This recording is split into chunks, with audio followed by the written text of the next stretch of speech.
Hello and welcome to What's Your Story? Today we have a fabulous guest for you, Mr. Brian Rouff. And Brian and I have known each other since the early 1980s, but only recently did I discover what a phenomenal author he is. And this is his book, The House Always Wins, which he'll be telling you more about right now in a minute. Hi Brian, thanks for being here. It's good to see you. It's good to see you. It's good to have you here. I know, I'm glad our paths crossed again a couple of months ago. Me too. I have to tell you, I got the book right after we did the book signing together out in Henderson, and I read it cover to cover. I couldn't put it down. Well, that's great. Now, I know you've written other books, but you write predominantly about Las Vegas, right? Yes, I do. As you said, I've been here for about 40 years, and I have a journalistic background, so I've been taking notes the whole time. And, you know, if you just pay attention, you can be walking anywhere or sitting in a coffee shop or what have you, and say something or do something, and you go, that's really good. And I'm jotting it down. And that gives you a story idea. Well, it can be a story idea. It can be part of just a little bit of business, some dialogue or whatever. But, you know, it's all out there. You just have to notice it.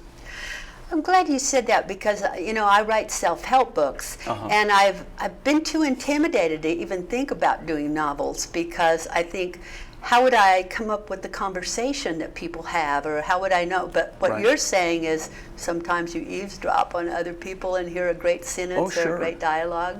I always think if they knew that there was a writer in the next booth, they'd be careful about what they're saying. That's interesting. That's interesting. But I hope they're not careful.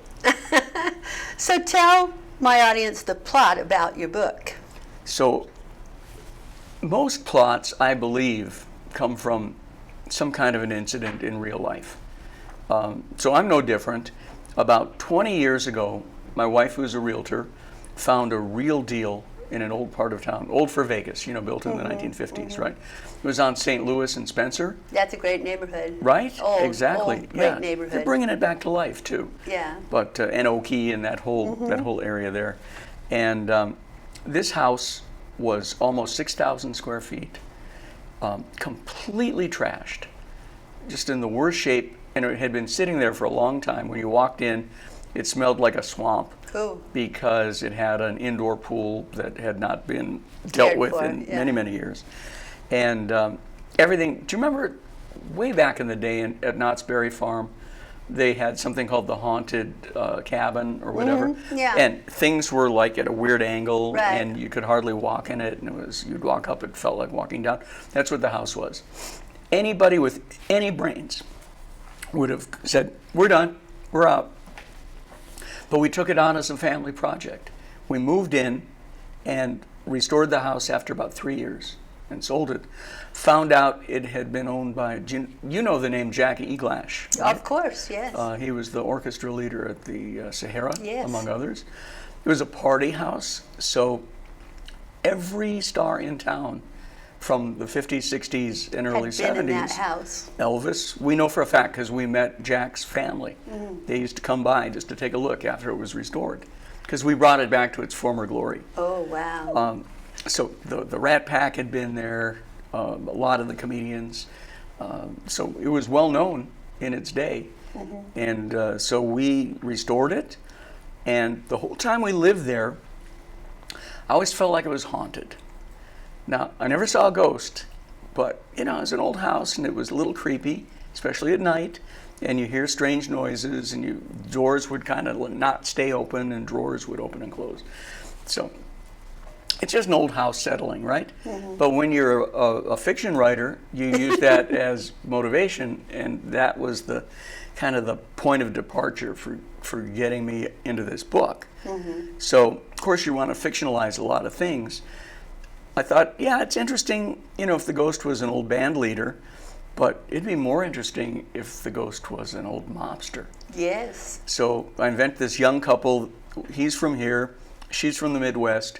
They meet, move out here, buy the house, she gets pregnant, they restore the house, and then this ghost, who's based on a little bit on Meyer Lansky, a lot on Moe Dalitz, and these some were other. old kind of mafia people in Vegas. These are old. They preferred the term racketeers. Lansky was the financier for the mob all over the country, good with money, and Mo Dalitz, who was a mobster in Cleveland, moved out here, rehabilitated his image, became a industry leader in construction. Right. His firm built Sunrise Hospital. Oh, really? Yeah. I didn't know that. They built the Boulevard Mall. They built some one or more of the synagogues in town. So he went from being a bootlegger to the city. The city gave him the key. Yeah. And Rotary Club named him Man of the Year. Oh, amazing. Yeah. So that's Vegas, right? That's one of the themes. Yeah. And but the book was just fascinating. Well, thank you. Absolutely fascinating. Well, thank you for reading it. You're an elite group because many of the people who have interviewed me over the years, they just fake their way through it. Oh, really? So Really? I am grateful. Oh, you're most welcome. I loved it. I used to do a television show called The World of Book Reviews, and I had to review the books, which meant I had to read them. Of course. So I couldn't have anybody on the show if I didn't like their book, because I didn't want to say bad things about their book on the air. So that's how I got in the habit of reading the books. But it's really helped me with interviewing my guest, because once I read the book, I know what it's about. Yes. And it was interesting to me how you incorporated events from Las Vegas into the book without it actually being the event from Las Vegas. Yeah, I recognized things as I was reading through it, and it was like, oh, I remember when that happened. Yes. Or, oh, yeah, yeah. I think that's part of establishing my credibility, such as it is, as far as a long-timer here, and things that I've remembered and made an impact on me. So I'll change the names. Yeah. Sometimes maybe I'll change the location just to protect myself. I don't think I'm really crossing any lines, but just to play safe. Oh, yeah, very, very smart. Plus, the publishers like it when you're careful. Yes, oh, they do. They don't want to put themselves in any kind of jeopardy. I met an author recently that had been an undercover agent with the mob years ago. I'm not sure if it was FBI or something else, but he told me that he had to wait for everybody to die before he wrote the book. Yes, yeah. There's an old saying that says, you need to be truthful when you're writing, and especially if it's like a memoir or an autobiography. So they say, and I know along the same lines, you have to wait for your parents to die. So. Well, I think that's so that they're not insulted. That's right. And that's so you can tell the whole truth as you've seen it. Yeah. I wrote... I think it's a metaphor, but still. Yeah, but I wrote a book about my life, a portion of it, and one of my sisters got really, really mad at me because I mentioned her in the book. And it wasn't even a bad thing, but she got really angry. Yeah. So. I lost a friend one time who thought that I had based a character on her, and I hadn't. But what are you going to do? Yeah. Well, I don't know why people... I would take it as a compliment that somebody based the character on me. I totally would. I think I'm too boring. I don't think you're boring at all. Thank you. Now, you have a couple of other books very similar to this, right? Well, they're similar from the standpoint that they take place here in Las Vegas. And I always try to look at things from a local's perspective. So I don't try to just make it all about gambling. The first book that came out in 2002 was part of my midlife crisis. I thought, I could get a motorcycle, I could get a divorce, or I could write a book. And I think I made a good choice, Yes. right? And that was based on a friend of mine who owns a kind of a legendary now bar and grill for 40 years out in Old Henderson. Oh. Can I give him a free plug? Yeah, sure. It's called Johnny Mac's. Oh, I've never been there. Oh my gosh, you need to go. I have to go check it out. The best wings Really? in Southern Nevada. That's Johnny Mac's in Henderson? Or your money back. From me, not from John. Oh. But yeah. Oh, I'll try it out. We'll go to lunch. Let's I go like to that. lunch at Yeah, town. let's do that. Yeah. So it's the old part of Henderson. There's a Smith grocery store. Not the Smith. They call it the Smith Center, but it's not the Smith Center. And he's been there, started in 1983. And he keeps expanding and expanding. He's going to own that whole center by the time he's done. That's amazing. But it's great wings, great pizza. Anybody who's anybody in Henderson goes there. Am I not anybody? I haven't been there. Do you live in Henderson? Not anymore, but I Okay. did. Well, there you go. You could show them fake ID. But so I based it on John, who's the owner, and I created a story where a local guy named Jimmy Delaney. So I changed his name up a little bit. Yeah. Owns a bar and grill. Moved it to Vegas because I figure nationally people don't know about Henderson. Right. And he gets in some financial trouble. It's not his fault. He gets embezzled. He gets robbed. And the bottom line is that his accountant wasn't paying taxes. The bar is in danger of being seized. And he's got a very short amount of time to try to raise enough money to save the bar, which was passed down to him from his father. And he's going to pass it down to his daughter. I want to read that book, too. It means something. So it's called Dice Angel. Dice Angel, okay. And again, I've heard that book. It's good. have you? Thank you. Yes. Yeah. Yes. It's funny. At least I think it's funny. Of all my books, that has sold the most. And I thought, being new in the author game, not the writing game, but as my first novel, I thought, hey, this is easy. Yeah. Look, these things are selling like crazy. It's not that easy for a lot of people. It's not that easy for me. Once I had that initial burst, then every book after that, you just have to grind it out. The marketing's the hardest part. Yes. As you know. Yes. So you have to do hundreds of things like this, and then you have to give talks all over. Anybody that wants me to give a talk about writing or whatever, I don't care. I don't care what it is. I don't even have to know about it. I'll make something up. Yes. So. Well, you're a fiction writer, so Exactly of course right. you can I make would think something they'd up. expect that from me. So after Dice Angels, what was the next book? So the next one is called Money Shot, and it's about a local guy in the ad business. So this was the most autobiographical for me. And he's kind of tired of it. He's going through his midlife crisis. I guess that was the theme in those days. Somehow I got through it. And he wins one of these contests where he gets to shoot a basketball one shot for $1 million. It's one of those promo contests. Yeah. And this I knew about because I've watched way too much sports in my life, and it's wasted time. But I thought, well, maybe I can turn this into something productive. Yes. So you don't know till the very end if he's going to make it, if he's not going to make it. Maybe something else could happen. You don't even know what to root for because either way there's going to be good and bad. Either way there's going to be unintended consequences. So try to end all my books with a kind of a surprise ending. And mostly when I start, I don't know how they're going to end. Yes. Isn't that interesting? One time I was walking my dog for Dice Angel. I felt like I'd written myself in a corner. And I'm walking my old dog, and all of a sudden the idea comes to me, and I had to run back to the house, dragging her. I felt bad. It's like, come on, we got to go faster. And I got the thing down, and sure enough, that became the end. So usually it's when you are not thinking of it that it comes, right? The best ideas? Taking a shower, driving, walking your dog. That's my top 3. Yeah. Mine happen as I'm going to sleep at night, and then I have to get up and write them down, and then I'm awake. And then you're too excited, and then Yeah. you got to do it, and that's the end of that night. Yeah. For sure. For sure. So that's Dice Angel and Money Shot. Dice Angel came to me. Do you remember the old Las Vegas City Life? It was a weekly alternative magazine, like a newspaper. Newspaper, no. It was great. And I saw an ad. They had these weird ads in the back. And one of them said, I will bring you luck at dice called Julie. And it ran week after week after week. And I thought, well, I'm sure this is some kind of a scam. On the other hand, she must be making some money from it because she runs this ad every week. And maybe I should give her a call. So that's how the whole thing started. I gave her a call, and we talked, and I could tell she was nuts, but in a good way. And then I set up an appointment to have her go shoot craps with me because she said that she worked for a percentage. So if I didn't win, she wouldn't charge me anything. And we went out and shot craps, and you know what happened? I lost every dime that I had. Oh, wow. But I didn't care because I was also taking notes and listening to what she was saying and all of the gibberish and whatnot.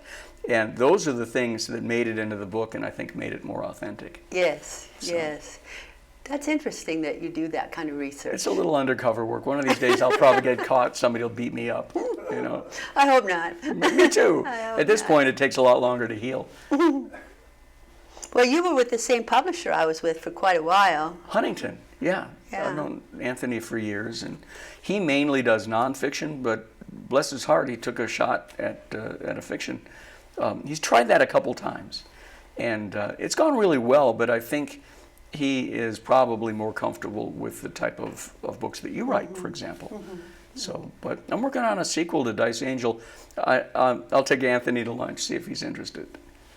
He probably will be. I hope so. Yeah, because you're a very successful author, and I think people like to work again with people they've worked with before that are pleasant and that are easy to work with. I did some work with Stevens Press when I did too. Yeah, I know. Carolyn. Yeah, when Carolyn was alive, the publisher, and she passed away. And before she passed away, she gave us all our rights to our books back, which was a really classy thing to do. A really classy thing to do. Yeah, absolutely. But I know I referred a couple people to her to publish their books, and she said one of them was a nightmare. You know. Oh no. You know that. Right. She did publish his book, but she said he turned out to be very, very difficult. And therein lies the problem with referrals. You never totally know. No. And putting a book together is a true collaboration, as you know. It requires everybody to be working hard and hitting their deadlines. So I feel bad.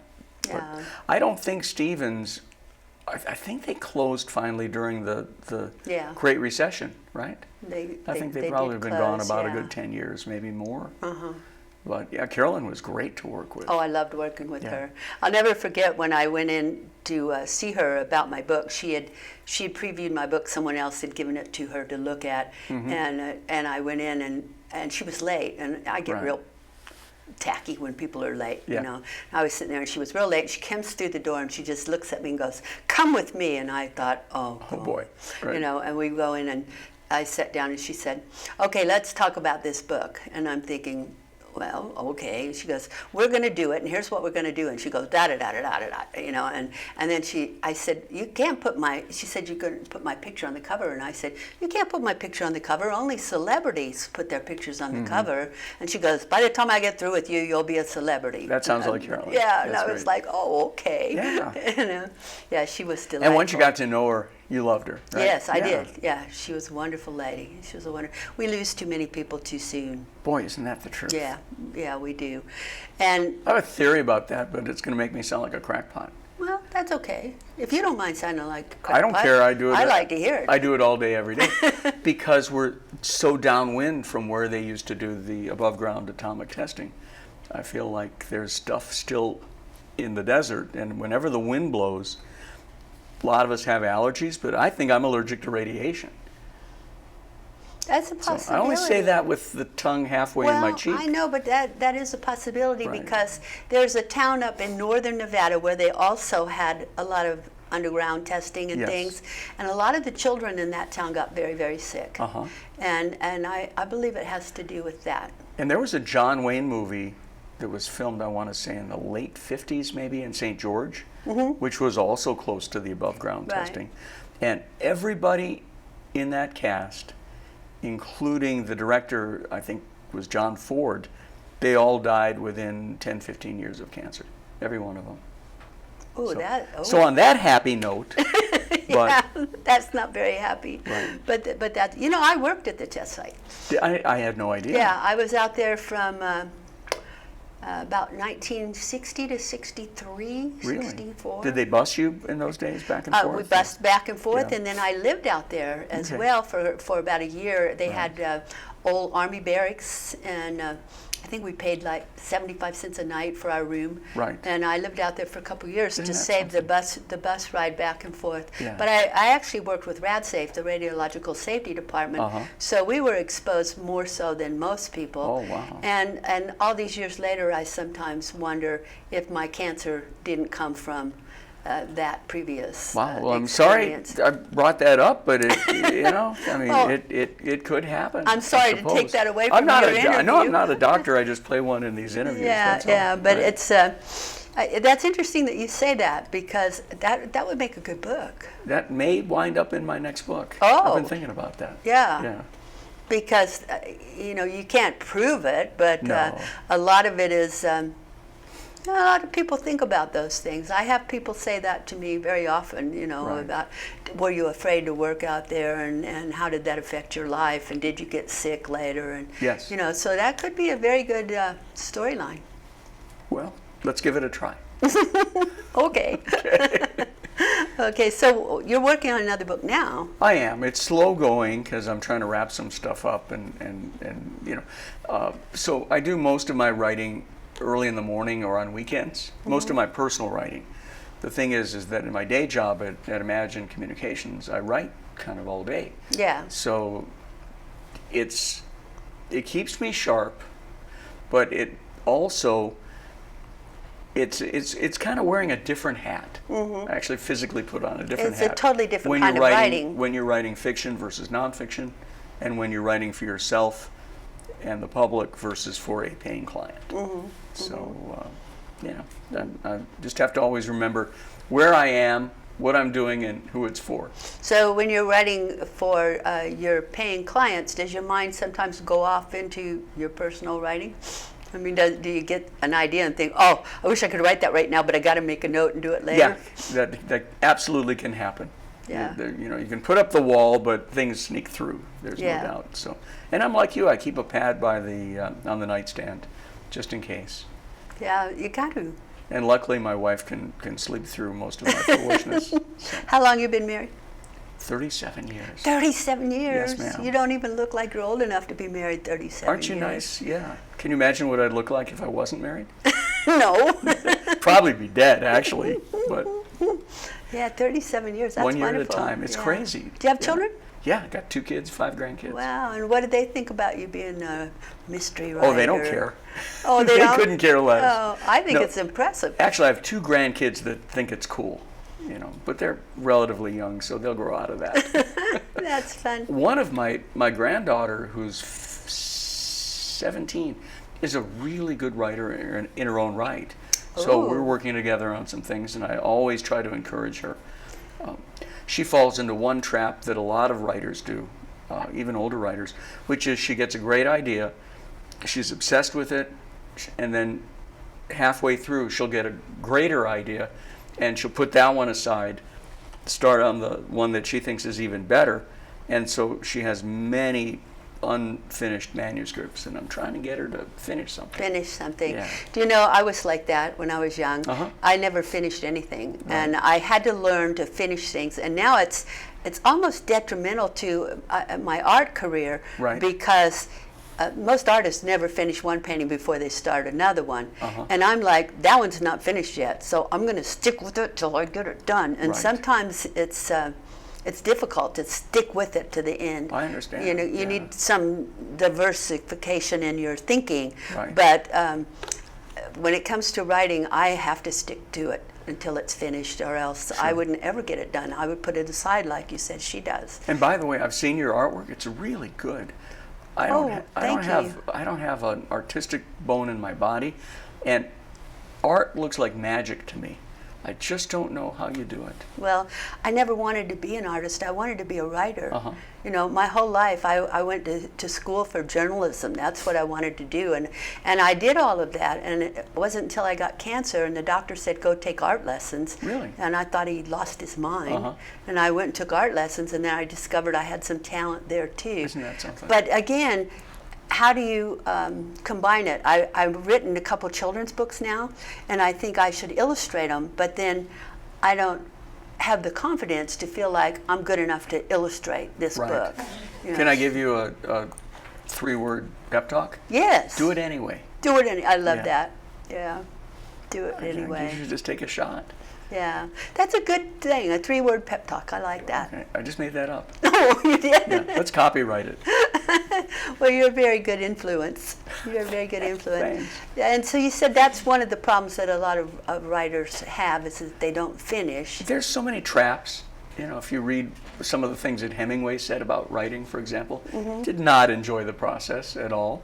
but look what he produced. Yeah. You know, he said writing's easy. All you have to do is open up a vein and bleed. You know. Yeah. So he compared it to that. So, Oh, wow. You know, most of us procrastinate until we run out of excuses. Yes, we do. So. And it's funny, like you'll get an idea, and you get started on it, and it's really great, and then, like you say, you never finish it, and then you get another idea, and you get started on it, and then sometimes it hits me that this idea is really the same as that idea was, but Yeah. I didn't ever get them together or finish them. Right. You know? That's a good epiphany to have, I think. Is it? Yeah. It's like I figured out not that long ago that all my books have the same kind of plot structure or arc, and they're mainly based on redemption stories and chances, and there's a lot of luck involved, but there's also a lot of, you know, the opposite of luck. So, but then I'm just populating them with different people, and that seems to be where my mind goes. When I think of my favorite movies over the years, similar to that, people that are down on their luck or flying high, and then something happens and knocks them off their perch. And then they come back. I think the most interesting part is what they do when they try to come back. Yeah. I do too. So, or a movie like Rocky, where he starts out and he's down and out. Yeah. You know, and you think this guy's done, and then you follow that whole story. Once they reach the top, it's not as interesting. Isn't that interesting? And it is said that we always want to help the guy who's on the bottom, Right. and when they get to the top, we want to destroy them. Yeah. Or they destroy themselves. Yeah. Oh, that's a big one. If you watch so many of these rock and roll bios, some are good, some not so good, but it's all the same story. Yeah. Yeah. It's a lot with a lot of the big name entertainers. Yeah. It always amazes me that someone can make $35 million a year and then file bankruptcy. Right. How do you spend $35 million in a year? I'd like to try. Oh, Right. yeah, me too. Well, you might get there with your books. Well, that's very nice of you. One book at a time, right? Yeah, they're Yeah. wonderful. I need to raise the cover price if I'm going to get there. Well, this is really good. I loved Thank it. you. I love this book. I want to get your other books because this one has me hooked on you as a writer. And you. it's interesting how you do that. You know, you fall in love with, like Nora Roberts. Everything Uh-huh. she comes out with, I'm going to buy. Well, we've all got our favorites. Yeah. I still do, but he's no longer with us, but Elmore Leonard, because I'm from Detroit originally. He wrote mostly about Detroit. So the idea that he was associated so closely with his hometown, and this being my adopted hometown, that's what I wanted to be able to make a similar association, so that when people think about Vegas, maybe I'm mentioned in that same context. Well, I think you definitely are. Well, thank you. You definitely Your are. thing. Can I just sit here and here, I'll just enjoy these nice things that you're saying. Well, I've always enjoyed knowing you. From when I first met you, you're a kind and charming person, and I think some other people you meet along the way are not always so nice and kind and pleasant to be around, and you've always been that way. And then when I ran into you again out there that day, I was like, oh, there's my friend. And even though you and I didn't know each other that well, yeah, I was just so excited, to see you again. And I think that's an important thing to remember, is that when people feel that way about seeing you, you've been doing something right. Well, that's so nice. I've never heard that before, so thank you. Yeah, Jesse Farrell wrote a book. Jesse's here in town. He's an author. And he wrote a book entitled How You Leave Them Feeling. Uh-huh. And I read his book, and it was so true. How, when you meet someone, do you leave them feeling? Mm-hmm. How do they feel when you walk away? And, do they remember you 5 years, 10 Right. years later? And that's what you always leave people feeling fabulous. Well, thank you. I could make a joke about that, too. They feel better when I leave the room. Right? No. You could slice that either way. Well, you're getting ready to leave the room now, and I won't feel better. Well, you will not feel better? Okay. No. Well, let's not wait another 5 years till our paths cross, right? All right, let's not wait. Thank you so much. Thank you for This was being great. here. I We're done? appreciate it. That lasted Almost, 3 yeah. minutes, didn't it? Yeah, thank you. And thank you for being with us today. Be sure to go out and get Brian Rouff's book, The House Always Wins. You'll love it. It's fabulous. I loved it. I couldn't put it down. So go out there and buy it, and join us again next week when we have another fabulous guest for you on What's Your Story. Bye.